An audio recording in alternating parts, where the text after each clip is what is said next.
पोलिसांनी गुन्हे शाखेच्या मदतीने प्रेयसीला खुश करण्यासाठी दरोड्याची खोटी कहाणी रचणाऱ्या तरुणाला अटक केली. तसंच त्याच्या सांगण्यावरून शेतात खोदकाम करत 4,96,000 रुपये जप्त केले.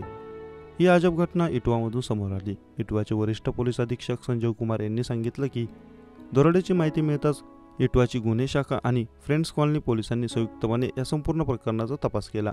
घटना खोटी वाटताच त्यांनी दरोड्याची माहिती देणाऱ्या व्यक्तीला ताब्यात घेत विचारपूस सुरू केली आणि एक वेगळीच गोष्ट समोर आली. इटवा जिल्ह्यातील इकदिल भागातील रितोर गावात राहणाऱ्या अजय भोदरिया नावाच्या तरुणाने दरोड्याची खोटी माहिती दिल्याचं पोलीस तपासात समोर आलं.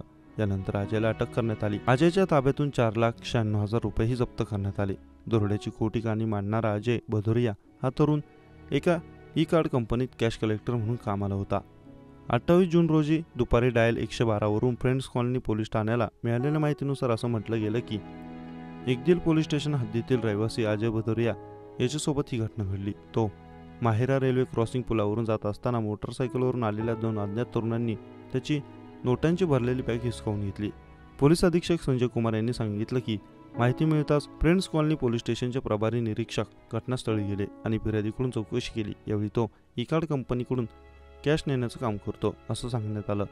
त्याने सांगितलं की तो बँकेत पैसे जमा करण्यासाठी जात असताना अचानक ओव्हरब्रिजवरून पाठीमागून आलेल्या मोटरसायकलवरून 2 चोरट्यांनी त्याची बॅग हिसकावून नेली. पोलीस अधीक्षक संजय कुमार यांनी सांगितलं की पोलीस तपासात समोर आले की अजय भदौरिया हा ई कार्ड कंपनीत 4,96,000 रुपये बँकेत जमा करण्यासाठी घेऊन जात होता. मात्र बँकेत जाण्याऐवजी त्याने संपूर्ण रक्कम त्याचा भाऊ अनुज भदौरिया याला दिली आणि पोलिसांनी दरोड्याची कहाणी सांगितली.